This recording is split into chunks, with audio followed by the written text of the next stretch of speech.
Hi అందరికీ నమస్కారం అండి. Welcome back to Sharath updates YouTube channel. Pension లబ్ధిదారులకు తెలంగాణ రాష్ట్ర ప్రభుత్వం అయితే భారీ శుభవార్త అందించింది. మంచి నిర్ణయం తీసుకుంది తెలంగాణ రాష్ట్ర ప్రభుత్వం. పూర్తి వివరాల కోసం వీడియోను ఎక్కడ కూడా స్కిప్ చేయకుండా పూర్తి వరకు చూడండి. అలాగైతేనే ఈ వీడియోలో ఉన్న పూర్తి సమాచారం మీకు అర్థమవుతుంది. దాంతోపాటు వీడియోని లైక్ చేయండి. లైక్ చేస్తేనే ఇలాంటి వీడియోలు చేయడానికి, మీకు ఇలాంటి న్యూస్ అందివ్వడానికి నాకు మోటివేట్గా ఉంటుంది. దాంతోపాటు ఛానల్ని సబ్స్క్రైబ్ చేయండి.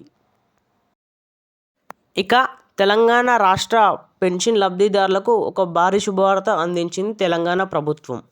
తెలంగాణ ప్రభుత్వం పెన్షన్లకు సంబంధించి కొత్త నిర్ణయాలు అయితే తీసుకుంటుంది.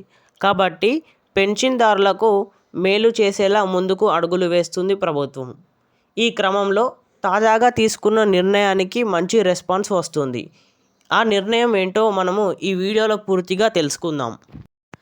తెలంగాణ రాష్ట్రంలో కాంగ్రెస్ ప్రభుత్వం భారీ ఎత్తున పెన్షన్లు ఇస్తుంది. ప్రతి నెల లబ్ధిదారులు పెన్షన్లు పొందుతున్నారు. అయితే పెన్షన్లు ఇచ్చేటప్పుడు చాలామంది కొన్ని సమస్యలు అయితే ఎదురవుతున్నారని చెప్తున్నారు.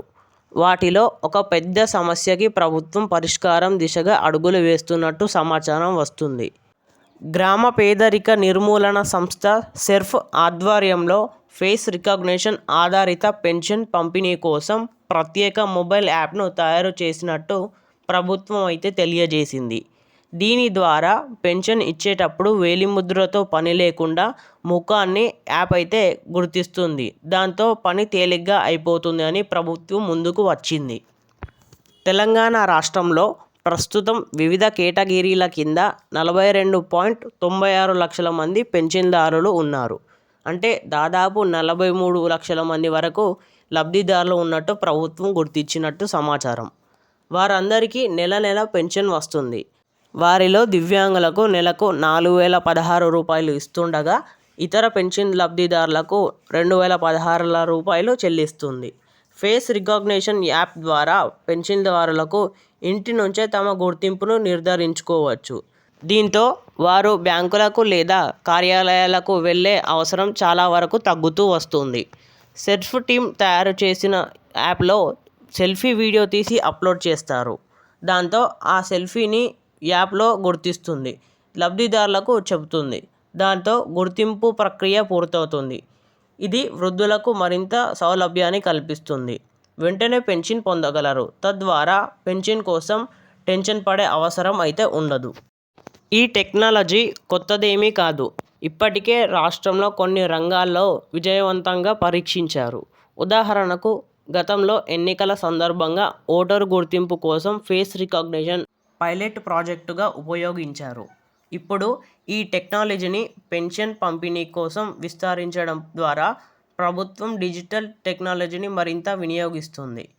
ఈ విధంగా వృద్ధులకు సౌకర్యవంతంగా ఉండడమే కాకుండా పెన్షన్ చెల్లింపులో పారదర్శకతను, ఖచ్చితత్వాన్ని కూడా మెరుగుపరుస్తుందని అధికారులు భావిస్తున్నారు.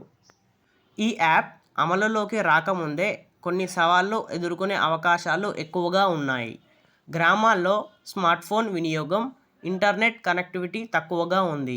దాన్ని మెరుగుపరచాల్సిన అవసరం అయితే ఉంది. దీనిపై మంత్రి శ్రీధర్ బాబు ఫోకస్ పెడుతున్నారు. అలాగే ఈ యాప్ను వృద్ధులు సులభంగా ఉపయోగించేలా రూపొందించడానికి టెక్నాలజీ ట్రైనింగ్ కూడా అవసరం కావచ్చు. ఈ సమస్యలను పరిష్కరించడానికి సెర్ప్ అధికారులు ఇప్పటికే ప్రారంభించినట్టు సమాచారం. ఈ కొత్త విధానం పెన్షన్దారుల జీవన ప్రమాణాలకు మెరుగుపరచడమే కాకుండా తెలంగాణ రాష్ట్రాన్ని డిజిటల్ గవర్నెన్స్ ముందంజంలో కూడా నిలిపే అవకాశం చాలా వరకు అయితే ఉంది.